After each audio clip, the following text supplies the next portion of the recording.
এই বুদ্ধ পূৰ্ণিমাৰ ফলত কেইটামান ৰাশিৰ ভাগ্য বিশেষভাৱে সলনি হ'বলৈ গৈ আছে।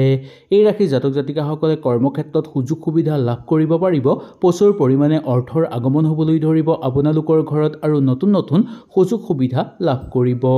আহক তেনেহ'লে জানি লওঁ এই বুদ্ধ পূৰ্ণিমাৰ ফলত কি কি ৰাশিৰ ভাগ্য সলনি হ'ব আৰু কি কি ৰাশিৰ দিশ সলনি হ'বলৈ গৈ আছে।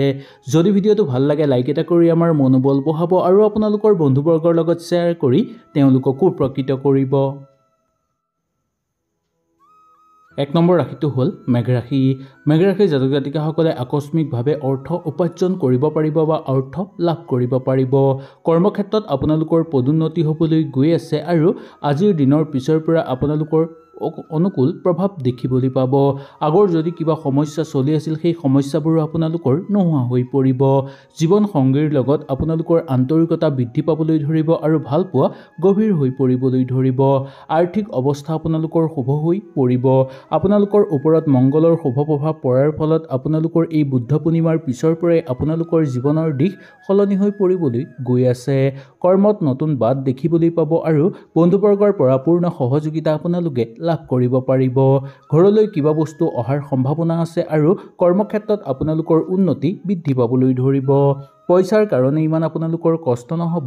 পইচা অহাৰ বাট আপোনালোকে সুন্দৰভাৱে বিচাৰি পাবলৈ সক্ষম হ'ব। বহুদিনৰ পৰা যদি কিবা কাম আপোনালোকৰ ৰৈ আছে, যিমান চেষ্টা কৰিও সেই কাম সম্পূৰ্ণ কৰিব পৰা নাই, তেনেহ'লে সেই কামো আপোনালোকে সম্পূৰ্ণ কৰিব পাৰিব।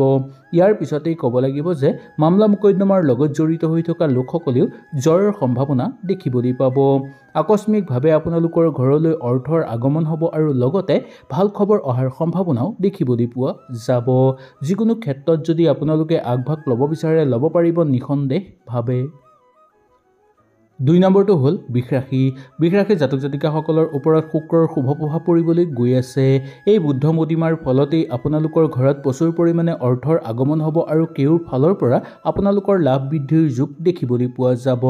অৰ্থ প্ৰদান কৰিব পাৰিব আৰু কাৰোবাক আপোনালোকে সহায় সহযোগিতা কৰাৰ প্ৰবল যোগ দেখিবলৈ পোৱা যাব। সামাজিক ক্ষেত্ৰত মান সন্মান আপোনালোকৰ বৃদ্ধি পাবলৈ ধৰিব আৰু প্ৰাপ্য ধন আদায় কৰি সুন্দৰভাৱে ল'ব পাৰিব। ভ্ৰমণৰ প্ৰবল যোগ দেখিবলৈ পোৱা যায় আৰু মনৰ আশা আপোনালোকৰ পূৰ্ণ হৈ পৰিব। শুক্ৰৰ শুভ প্ৰভাৱ পৰাৰ ফলত আপোনালোকে যি কামত হাত দিব সেই কামতেই লাভৱান হোৱাৰ যোগ দেখিবলৈ পোৱা যাব।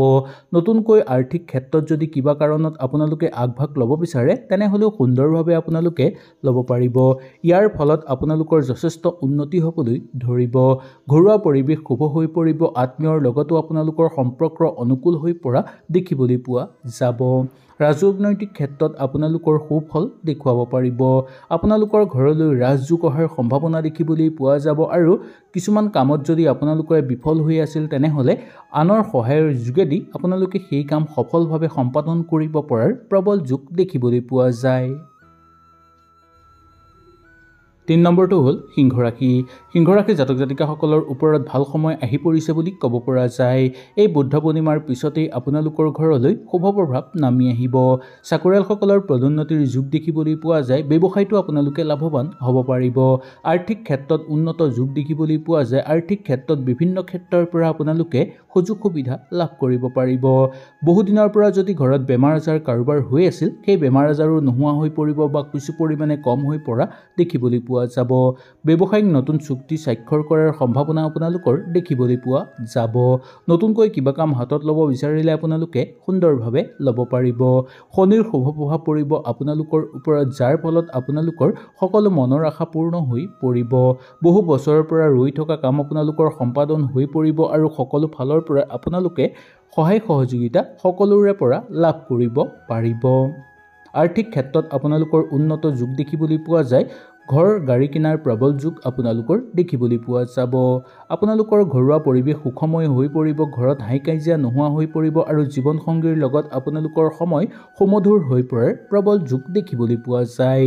নতুনকৈ কিবা চিন্তা চৰ্চা যদি ঘৰত কৰিব বিচাৰে বা ভৱিষ্যতৰ কাৰণে যদি কিবা আগভাগ ল'ব বিচাৰে তেনেহ'লেও আপোনালোকে সুন্দৰভাৱে ল'ব পাৰিব। আপোনাৰ সকলো ফালৰ পৰাই উন্নতি দেখিবলৈ পোৱা যায়। 4 নম্বৰটো হ'ল কুম্ভ ৰাশি। কুম্ভ ৰাশিৰ জাতক জাতিকাসকলে ভাল সুযোগ সুবিধা আপোনালোকে লাভ কৰিব পাৰিব। ঘৰুৱা পৰিৱেশত আগতকৈ উন্নতি বৃদ্ধি পাবলৈ ধৰিব আৰু ঘৰুৱা পৰিৱেশৰ অৱস্থা আপোনালোকৰ ভাল হৈ পৰিবলৈ ধৰিব। ঘৰুৱা ক্ষেত্ৰত আপোনালোকৰ অৰ্থৰ উপাৰ্জনৰ বাট মুকলি হৈ পৰিব। অৰ্থৰ কাৰণে বেছি সংঘৰ্ষ কৰিবলগীয়া আপোনালোকৰ নহ'ব। পৈতৃক সম্পত্তি লাভৰ প্ৰবল যোগ দেখিবলৈ পোৱা যায়। ঘৰত মূল্যৱান সম্পদ অহাৰ সম্ভাৱনা আছে। নতুনকৈ যদি ঘৰত গাড়ী-চাড়ী কিনিব বিচাৰে বা কিবা মাটি-বাৰী কিনিব বিচাৰে তেনেহ'লে সুন্দৰভাৱেও কিনিব পাৰিব। কিন্তু ঘৰৰ কিবা সম্পত্তি বেচাৰ ক্ষেত্ৰত কিন্তু আপোনালোকে অলপ সংযম হ'ব লাগিব। সম্পত্তি আপোনালোকে ক্ৰয় কৰাৰ ক্ষেত্ৰত একো অসুবিধা নাপাব, কিন্তু বিক্ৰীৰ ক্ষেত্ৰত অকণমান চকু ৰাখিব লাগিব। নৈতিক ক্ষেত্ৰত আপোনালোকৰ অনুকূল প্ৰভাৱ দেখিবলৈ পোৱা যাব। বন্ধুবৰ্গৰ পৰা সহায় সহযোগিতা লাভ কৰিব। কৰ্মক্ষেত্ৰত আপোনালোকৰ মধ্যম ফলাফল হ'ব যদিও কৰ্মত আপোনালোকৰ একো চিন্তাৰ কাৰণ নাই বুলি ক'ব পৰা যায়। মাংগলিক অনুষ্ঠান ঘৰত সম্পাদন কৰিব পাৰিব। ব্যৱসায়িক বাণিজ্যৰ লগত জড়িত লোকসকলৰ কাৰণে শুভ হ'ব আৰু ব্যৱসায়ত উন্নতি দেখিবলৈ পোৱা যায়। সেই ব্যৱসায়ত যদি আপোনালোকে বিনিয়োগো কৰিব বিচাৰে তেনেহ'লে সুন্দৰভাৱে বিনিয়োগ কৰিব পাৰিব। নতুন চিন্তাধাৰণাৰ মাজেদি আপোনালোকে এই বুদ্ধ পূৰ্ণিমাৰ পিছৰ পৰাই কাম-কাজ আৰম্ভ কৰিব পাৰিব।